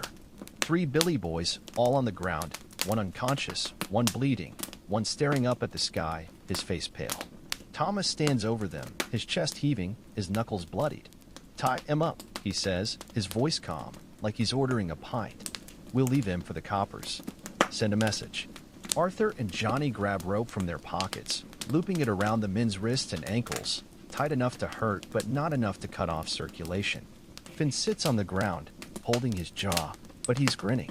That was brilliant, he says. Did you see me? I decked him. Thomas nods, but his eyes are scanning the area, like he's expecting more. Let's go, he says. Before someone shows up, you head back the way you came, moving faster now, the adrenaline still pumping through your veins. The men talk, laughing, rehashing the fight, who hit who got lucky, who almost messed up. Arthur slaps you on the back, harder than before. "A tackle," he says. "Where'd you learn that?" "You've got a talent, lad." You smile, but you're already thinking about the man's face when you tackled him, the fear in his eyes. About how easy it was, once you stop thinking. Back at the Rainbow, the mood's electric. The men pour into the pub, slamming tankards down, shouting about their victory. Thomas stands at the bar, talking to Polly, his face serious. She nods, then walks over to you, a glass of whiskey in her hand. "You did good," she says, handing it to you. "Real good. But don't let it go to your head. One fight won't win a war." You take the whiskey, sipping it slowly. It burns going down, but it feels good. "I know," you say. "There'll be more." She nods. "Smart boy. That's why you'll survive." Most don't. The rest of the day's a blur of celebration. Men sing, dance, arm wrestle. Someone brings a fiddle, and they play raucous tunes that make the floor shake. You drink more than you should, laugh louder than you meant to, let yourself forget about the Billy boys, about the danger, about the promise you made to your ma. In the afternoon, a stranger walks in, a man in a tailored suit, his shoes polished to a shine. He stands out like a sore thumb, but no one says anything. He heads straight for Thomas, who nods and leads him to a back room. They stay there for an hour, the door closed, the murmur of their voices barely audible. When they emerge, the stranger shakes Thomas's hand, then leaves, his face expressionless. "What was that about?" you ask Finn, who's been watching too. He shrugs. "Business." Thomas does business with all sorts, even posh blokes in suits. "What kind of business?" you ask, but he just grins. "You'll find out. Eventually." That night, you're sitting at the table, nursing a beer, when Thomas slides into the chair next to you. "We need to talk," he says, his voice low. You sit up, alert. "What's wrong?" "Nothing's wrong," he says, smiling. "In fact, things are going well." Too well, maybe. The stranger, he's from London, wants to partner with us. Smuggling. Rum, mostly. Says we can make a fortune. Your eyes widen. "Smuggling? That's risky. What if we get caught?" Thomas leans forward. "That's why we need you. You know the streets. You know the cops. You could be our eyes and ears. Make sure the coast is clear before we move the goods." You think about it, about the money, about the respect, about the look on your ma's face when you bring home even more coins. "I'm in," you say, and he nods. "Thought you would be. We start next week. Meet me here at dawn. I'll show you the route." You leave the pub later than usual, the whiskey making your steps unsteady. The streets are quiet, the moon high, casting long shadows. You walk slower, enjoying the peace, the cool air on your face. Then you see her, a girl, sitting on a doorstep, her knees pulled to her chest, crying. You stop. You should keep walking. Mind your own business. But something makes you stay. "You okay?" you ask, and she looks up, her face streaked with tears. "My brother," she says, her voice breaking. "He's in trouble. With the Billy boys. They said they'd hurt him if I don't do what they say." Your heart sinks. "What do they want?" you ask, sitting down next to her. "Money. I don't have any. My da's dead. My ma's sick. I work at the mill, but it's not enough." She looks at you, her eyes pleading. "Please. You're with the Peaky Blinders, aren't you? I've seen you at the pub. Can't you help? Please." You think about it. The Billy boys, the fight this morning, the promise of a war. Getting involved would mean more trouble, more danger. But you look at her face, the fear in her eyes, and you think of your ma, of your little siblings. You think of what it's like to be powerless. "What's your brother's name?" you ask, and she looks up, hope flickering in her eyes. "Sean. They've got him at their hideout, near the docks." You stand up, stretching. "I'll see what I can do," you say. "But I can't promise anything. The Billy boys, they're not nice people." She grabs your hand, her fingers cold. "Thank you," she says, crying again. "Thank you so much." You pull your hand away, awkward. "I'll be in touch," you say, and walk away, your mind racing. What have you gotten yourself into? You head straight to the pub, even though it's late. Thomas is still there, sitting by the fire, a book in his hand. He looks up as you walk in. Shouldn't you be home? He asks. I need your help, you say, and tell him about the girl, about Sean, about the Billy Boys' hideout. He listens, his face expressionless. When you finish, he closes the book, setting it down. You shouldn't have gotten involved, he says, but there's no anger in his voice. It's not our problem. But nothing, he says, cutting you off. We've got enough on our plate with the London bloke, with the war. We can't save every poor soul in Birmingham. You stand there, staring at him, disappointment washing over you. Fine, you say, turning to leave. I'll do it myself.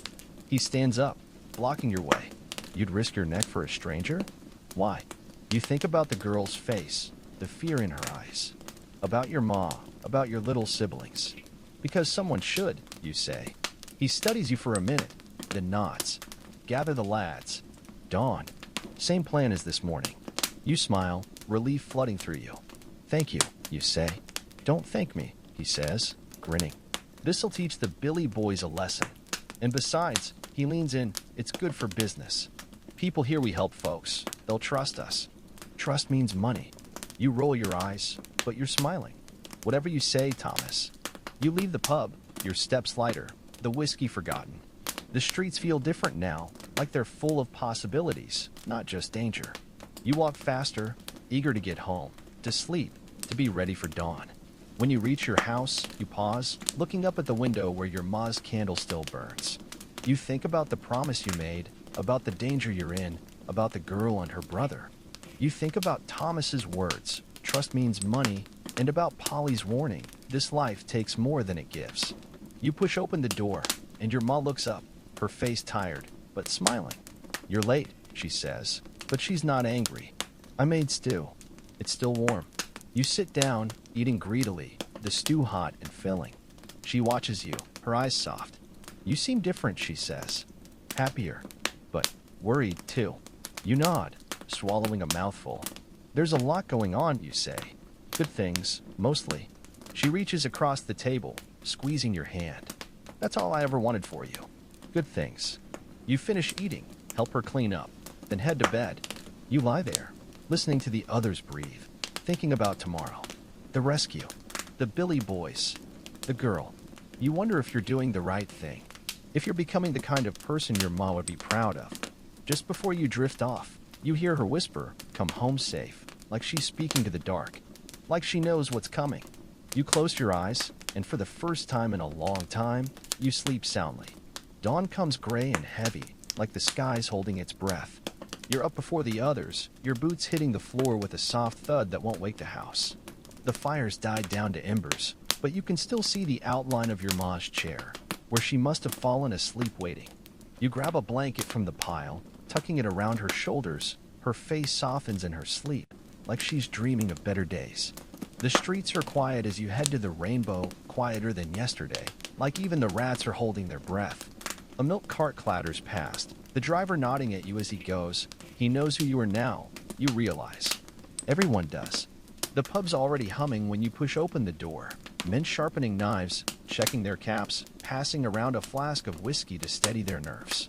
Thomas stands in the corner, talking to Arthur and Johnny, a map spread out on the table between them. He looks up as you walk in, his eyes sharp.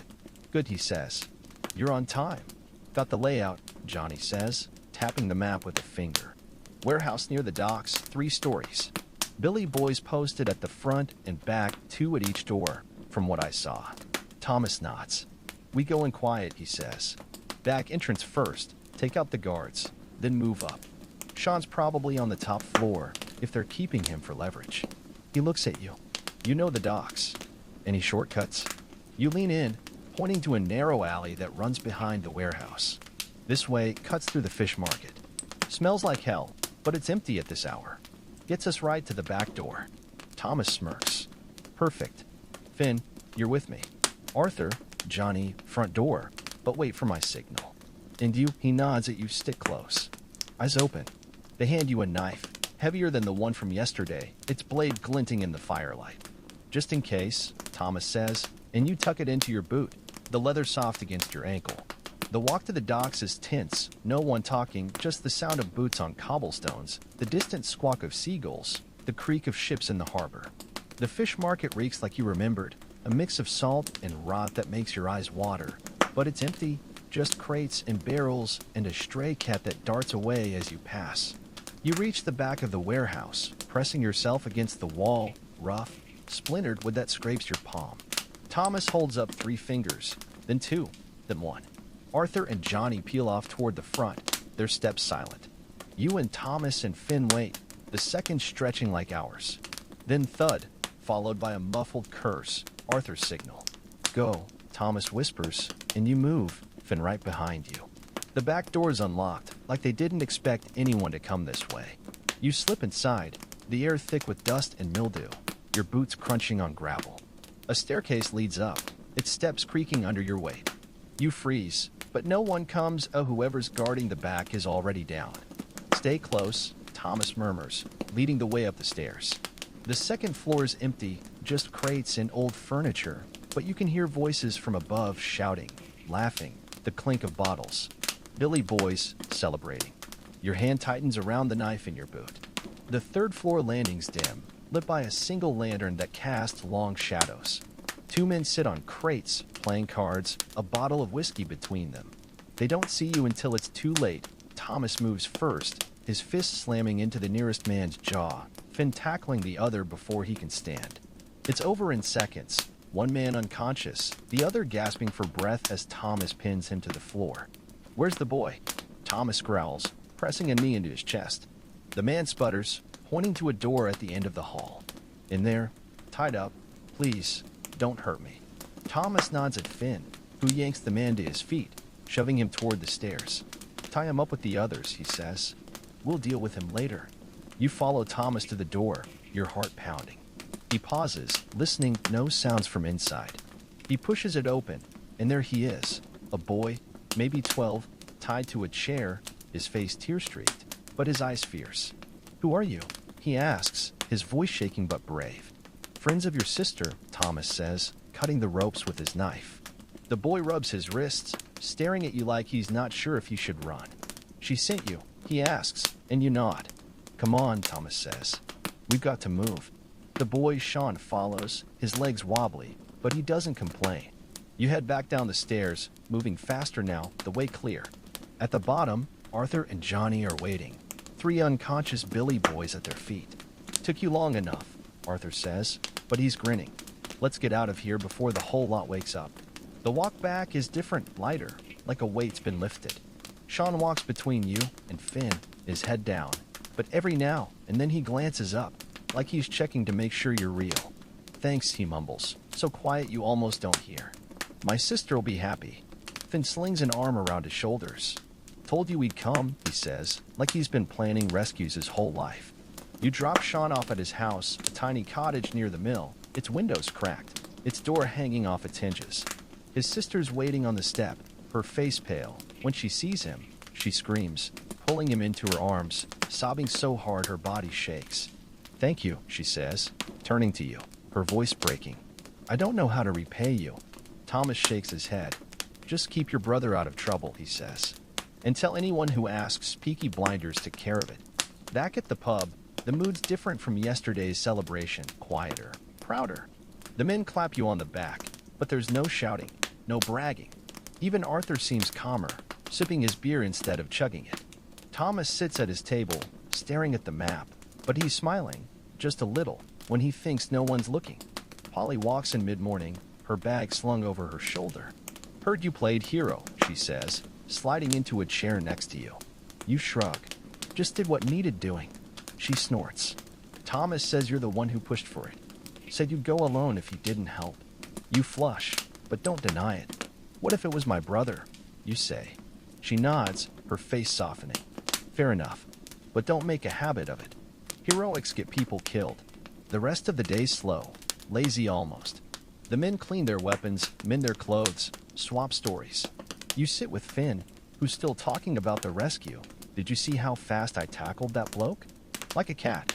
And Johnny, who tells you about the time he fought 3 men off with just a broken bottle. Got a scar to prove it, he says, pulling up his sleeve to show a jagged line on his forearm. Worth it, though. They never bothered me again. In the afternoon, a boy runs in, breathless, his face red. Billy boys, they're gathering. Near the bridge, lots of them. The pub goes quiet. Thomas stands up, his face set. How many? He asks. A dozen, maybe more. They look angry. Thomas nods, grabbing his cap from the table. Arthur, Johnny, grab the lads. We'll meet him there. Show him we're not scared. Polly grabs his arm before he can leave. Don't be a fool, she says, her voice low. A dozen? That's a trap. They want you to fight. They want blood. Thomas pulls away. We can't back down. Not now. They'll think we're weak. Survival isn't weakness, she says, but he's already gone, the door slamming behind him. You look at Polly, who's staring after him, her face tight. What do we do? You ask. She sighs. What we always do. Clean up his messes. Finn, go to the station. Find Campbell. Tell him there's trouble at the bridge. He'll send coppers. He hates the Billy boys almost as much as he hates us. Finn nods, running out the door. Polly turns to you. You get to the bridge. Keep an eye on things. Don't get involved. Just be ready to run if things go south. You head out, your heart racing. The streets are empty, everyone hiding inside. They can feel the tension, too. When you reach the bridge, you stay back, hidden behind a stack of crates, watching. Thomas and his men are there, maybe 10 of them, facing off against a dozen Billy boys. Their leader, a tall man with a scar across his cheek, his cap pulled low.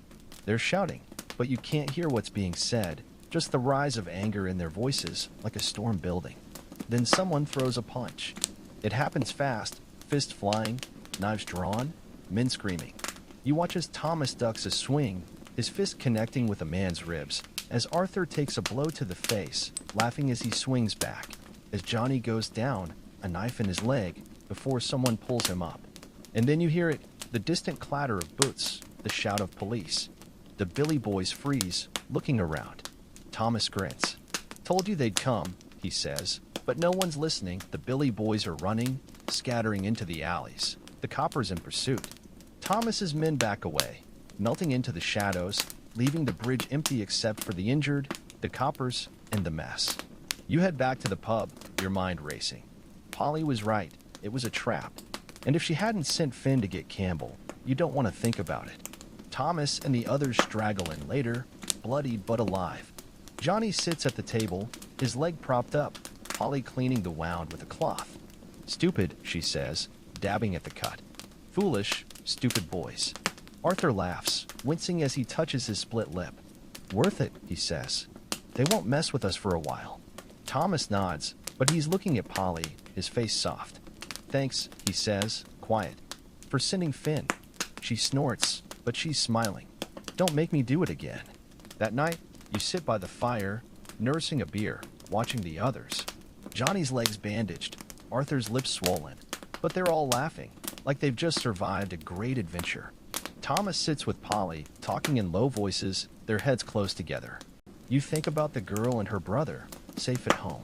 About the Billy boys running from the coppers. About Polly, sitting there with her whiskey, her sharp eyes, her quiet strength. About Thomas, with his plans and his pride and his soft spot for his family. You think about your ma, waiting up for you. About the promise you made to come home. You finish your beer, standing up. I should go, you say, and Thomas nods. Early start tomorrow. Smuggling run. Remember, you nod. I'll be here. The streets are quiet as you walk home, the moon high, the stars bright. You pass the girl's house, a light still on in the window. They're safe, you think. For tonight, anyway. Your ma's asleep when you get home, but there's a plate of food on the table, covered with a cloth cold stew, but you heat it up over the fire, savoring every bite. You think about tomorrow, about the smuggling run, about the money, about the danger. You think about what Polly said, heroics get people killed. You think about what Thomas said, this is the only way out. You climb into bed, the house silent around you, and close your eyes. Tomorrow will come soon enough. For tonight, you're home. The fire in the hearth crackles like a nervous laugh as you spoon the last of the stew into your mouth. The bowl's cold now, but you don't mind. Warmth's a luxury you're still getting used to. Outside, a rooster crows, shrill and sudden, cutting through the quiet. You glance at the window, where the sky's just starting to lighten, a pale pink bleeding into the gray. Time to go. You grab your cap from the hook by the door, pausing to tuck the knife into your boot. The same one from yesterday. Its handle now familiar in your grip. Your ma stirs in her chair, her eyes fluttering open. Be careful, she says, her voice thick with sleep. You lean down, pressing a kiss to her forehead. Always am. You lie and slip out the door. The streets are waking up. A baker pushes a cart loaded with loaves, his breath visible in the cold air. A woman sweeps her doorstep, muttering about lazy husbands. A group of children chase each other, their laughter sharp as broken glass. You nod at them as you pass, and they freeze, staring. They know who you are, too. The words spread faster than wildfire. The lad who took down a Billy boy, who helped rescue Sean, who runs with Thomas's crew. The rainbow's already alive when you arrive, the door swinging open to a roar of voices. Inside, men cluster around the table, passing around a map of the river. Today's smuggling run, Thomas had said. You spot him in the corner, talking to a man in a long coat, his face hidden in the shadow of his hat. When he sees you, he nods, and the man slips out the back door, quiet as a ghost. About time, Thomas says, clapping you on the shoulder. We're leaving in 10. Got the route memorized. You nod, pulling a crumpled piece of paper from your pocket. The alleyways, the shortcuts, the spots where the coppers never patrol. Back lanes to the docks, then along the river to the old warehouse. No main roads. He grins. Smart lad. Arthur bursts in, carrying a crate of what looks like bottles wrapped in straw. Rum's loaded, he says, setting it down with a thud. Took 3 of us to lift the bloody thing. Johnny follows, his leg bandaged, but his step steady. Coppers are patrolling the East End, he says. Heard it from a mate at the station. Thomas nods. Good thing we're going west, then. Finn runs in last, his face red, his hair sticking up. Sorry I'm late, he says, panting. Mom made me eat breakfast. Thomas rolls his eyes, but he's smiling. Hurry up, then. We're leaving. They load the crate onto a cart, covered with a tarp that smells of fish. Camouflage, Johnny says. No one stops a fish cart, he explains. Too smelly. You climb onto the back, Arthur and Finn flanking you, the crate between you. Thomas takes the reins, his cap pulled low, and they set off, the horse clip-clopping down the street, slow enough to look innocent. The ride's quiet, no one talking, just the creak of the cart, the horse's breath, the distant rumble of factories waking up. You pass the bridge where the fight was, now empty except for a few coppers sweeping up broken glass. They glance at the cart, but don't bother to stop. Just another fish cart, after all. When you reach the docks, Thomas pulls the cart into a narrow alley, hidden between a fish market and a warehouse. Stay here, he says, jumping down. I'll signal when it's clear.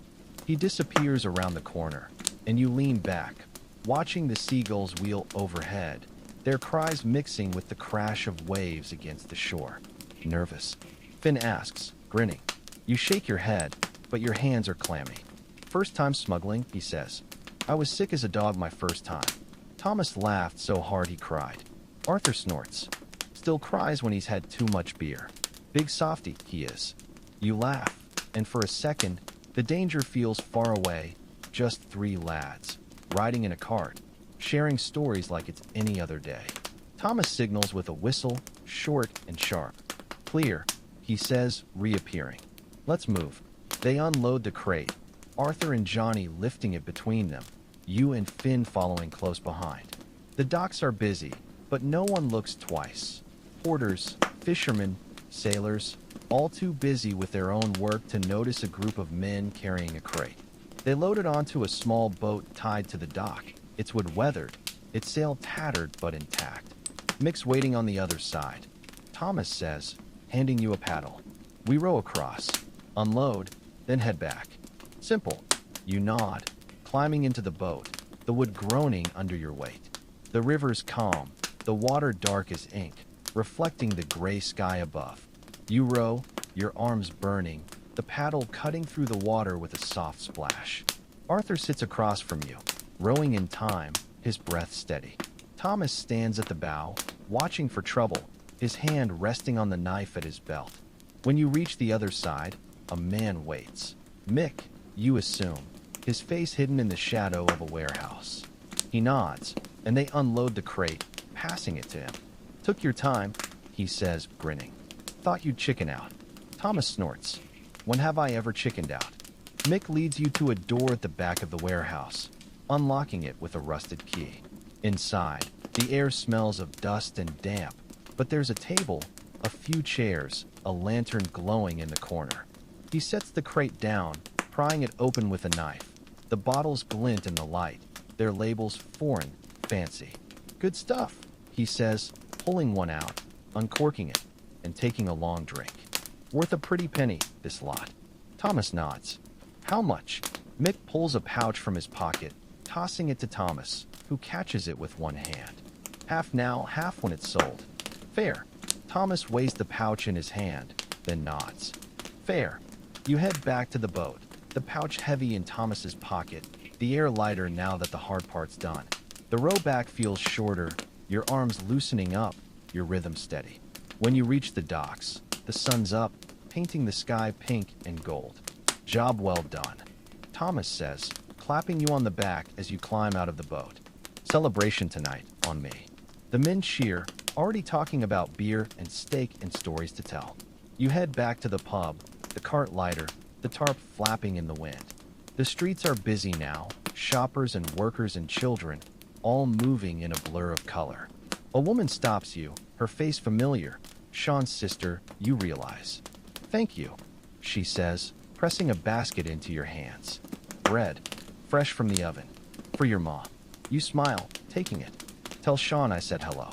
Back at the Rainbow, the mood's festive. Men laugh, sing, argue over who rode the hardest. Thomas sits at the table, counting the money from the pouch, his face relaxed for once. Polly walks in, raising an eyebrow at the chaos. Don't tell me you lot actually did something right, she says, but she's smiling. Thomas slides a bottle of rum across the table. Taste this, he says. Best you'll ever have. She takes a sip, her eyes widening. Not bad, she says. Not bad at all.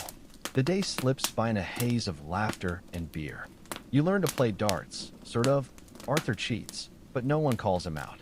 You listen to stories of past smuggling runs, of narrow escapes and close calls. You even dance, sort of, when a fiddle player starts up, spinning a girl from the bar around until you're both dizzy. In the afternoon, a copper walks in, a young one, his uniform crisp, his face nervous. He heads straight for Thomas, who nods, and they step outside, talking in low voices. When they come back, the cop is gone, and Thomas is grinning. Coppers won't bother us for a while, he says. Paid him off with a bottle of rum. Cheap bastards. Polly shakes her head. Bribery's a dangerous game, she says. One day, they'll want more than rum. Thomas shrugs. That's why we'll be rich by then. Can't buy loyalty, but you can rent it. The sun starts to set, painting the sky red and orange, when a boy runs in, his face white. Billy boys, they've got Finn, he says, gasping for breath. Took him near the bridge, said to tell Thomas they want their rum back. The pub goes silent. Thomas stands up, his face hard, the smile gone. How many, he asks. 5, maybe 6. Thomas nods, grabbing his cap. Arthur, Johnny, grab your knives. We're going. Polly grabs his arm. No, she says, her voice firm. Not again. It's a trap, Thomas. They want you to come running. Thomas pulls away. It's Finn. I can't leave him. Then send someone else, she says, her eyes locking on yours. Send him. All eyes turn to you. Thomas studies you, his face unreadable. Can you do it, he asks. Negotiate. Get Finn back. No bloodshed. You think about Finn, his grins, his stories, his eagerness to prove himself. Yeah, you say? I can do it. Thomas nods. Take this, he says, handing you a bottle of rum. Tell them it's a peace offering. Tell them we don't want trouble, but bring Finn back, at any cost. You take the bottle, tucking it under your arm, and head out, the pub silent behind you. The streets are dark now, the lamps lit, casting long shadows. You walk toward the bridge, your heart racing, your hand on the knife in your boot. When you reach it, they're there. 5 Billy boys, Finn tied to a lamppost, a knife at his throat. Their leader steps forward, the same man with the scar from yesterday. Well, well, he says. The hero of the hour. Come to play rescuer again. You hold up the bottle.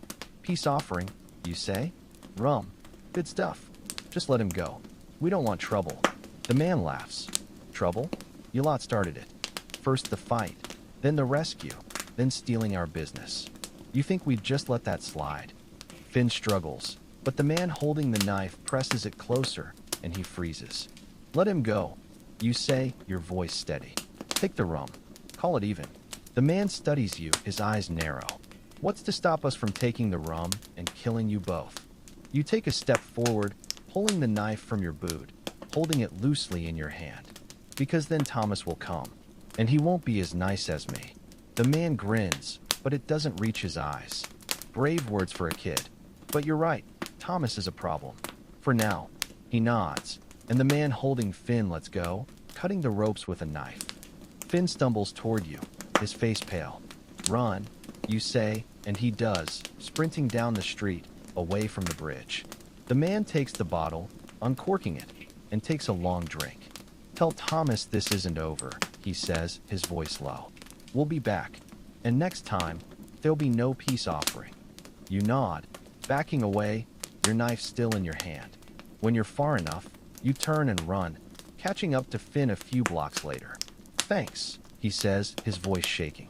I thought they'd kill me. You clap him on the back. Told you we'd come for you.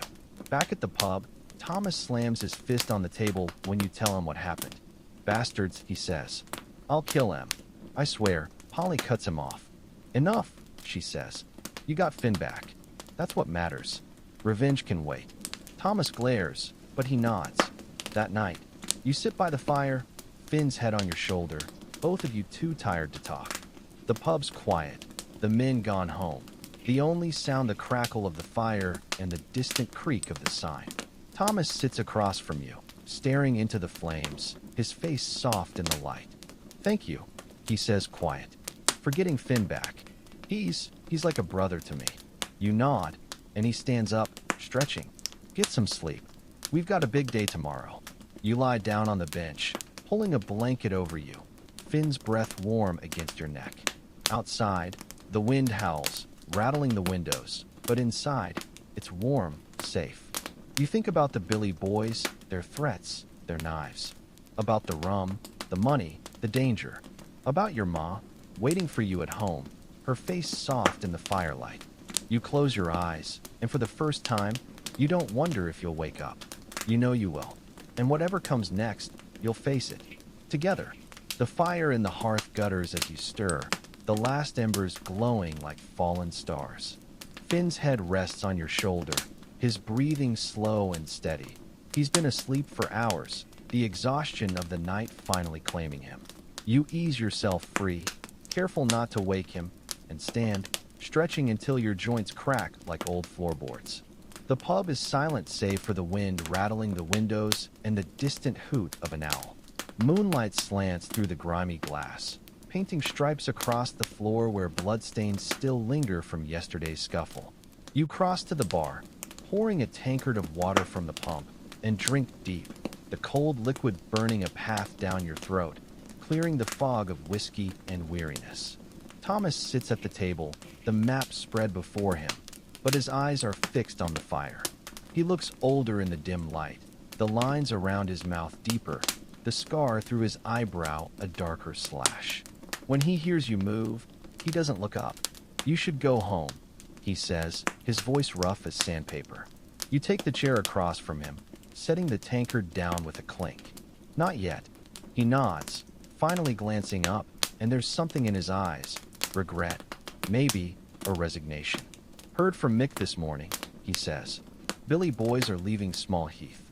Belfast lot pulled out. Said it's not worth the fight. You let out a breath you didn't know you were holding. Good, he repeats, but it sounds hollow. He taps a finger on the map, where Canal Street is scrawled in smudged ink. Smuggling runs'll dry up now. Coppers are cracking down. Rafters got new men, ones who don't take bribes. You nod. You'd seen them patrolling yesterday, their uniforms crisp, their boots polished, faces set like stone.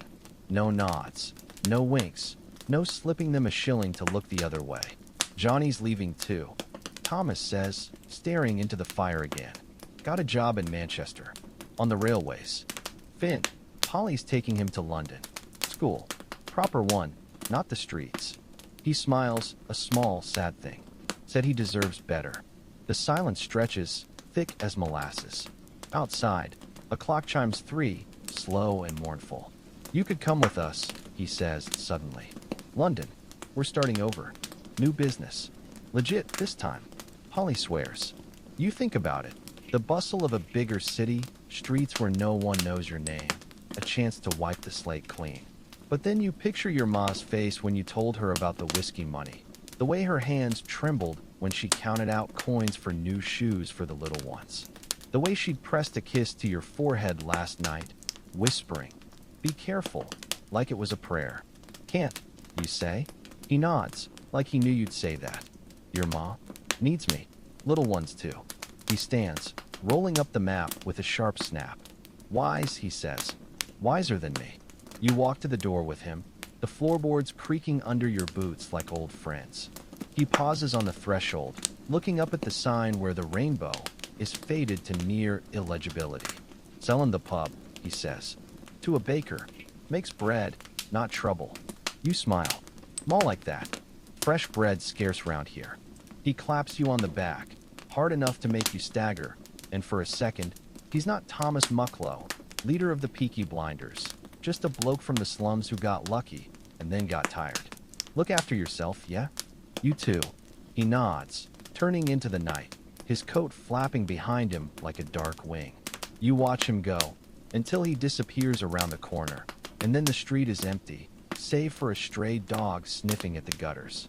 You lock the pub door, slipping the key under the mat where Polly said she'd find it, and start walking. The moon's bright, casting shadows that stretch long beside you, like old companions. Your ma's up when you reach the house, the lamp still lit in the window.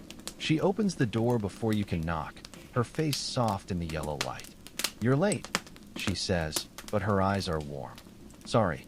She steps aside, letting you in, and the smell of porridge hits you. Thick and sweet, with a hint of cinnamon. The little ones are asleep in the corner, curled together under a threadbare blanket, their breathing in sync. Johnny stopped by, she says, stirring the pot over the fire. Said you're not with them anymore. You nod, taking off your cap and setting it on the table where the coins still sit. Your share from the last run, enough to buy coal for the winter and a new dress for her, red like she's always wanted. She turns, wiping her hands on her apron, and there are tears in her eyes. I'm proud of you, she says, and it's the first time she's said it without hesitation, without looking over her shoulder like she's afraid someone will hear.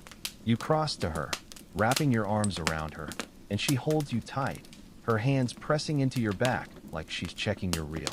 Later, when you're lying on your straw mattress, listening to the rain start to fall, you think about Thomas and Finn and Johnny, and all the others who came and went. About the Billy Boys and the Coppers and Rafters' new men. About the nights you thought you'd never see dawn, and the mornings you woke up grateful to be alive. The rain taps against the window, a steady rhythm like a heartbeat. Somewhere, a baby cries, and a dog barks, and a clock chimes 4. Birmingham waking up, one creak and groan at a time. You close your eyes, and for the first time in a long while, you don't dream of fights or run-ins or narrow escapes.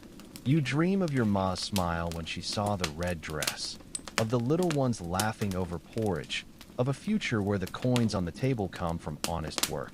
When you wake, the sun is streaming through the window, painting gold across the floor.